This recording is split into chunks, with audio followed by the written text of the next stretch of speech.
সিঙ্গাপুরে আয়োজিত প্যারা সুইমিংয়ে অংশগ্রহণ করেছিল রাজ্যের দুই সাঁতারু সমীর বর্মন ও বিনীত রায়। সেখানে বিনীত রায় ব্রোঞ্জ পদক জয় করেছে। শুক্রবার দুপুরে তারা রাজ্যে এসে পৌঁছায়। আগরতলা এমবিবি বিমানবন্দরে ক্রীড়া দপ্তরের তরফে তাদের সংবর্ধনা প্রদান করা হয়। এদিনের এই সংবর্ধনা প্রদান অনুষ্ঠানে পরিবারের সদস্যরাও উপস্থিত ছিলেন।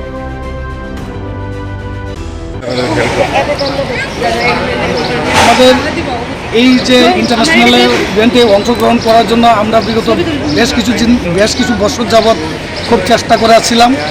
কখনো আমাদের অর্থর সমস্যা দেখা দিচ্ছিল, কখনো আমাদের পেপারসের সমস্যা দেখা দিয়েছিল, কিন্তু এই বছর আমাদের একটা টার্গেট করেছিলাম যে এই বছর আমাদের যা হওয়ার হবে, এবং আমরা সেই ভেবে আমরা দপ্তরের আধিকারিকদের কাছে গিয়েছিলাম। তারা আমাদের সহযোগিতা করবে আশা দিয়েছিল।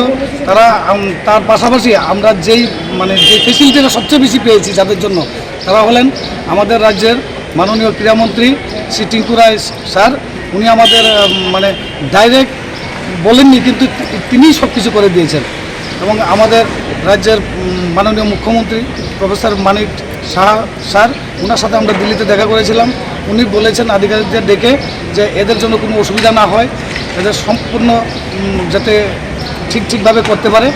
উনি যেভাবে বলেছেন আমাদের সেইমভাবে সহযোগিতা করেছে। সেই জন্য ওনাকেও আমাদের প্যারা সুইমিং তরফ থেকে অসংখ্য ধন্যবাদ স্যার।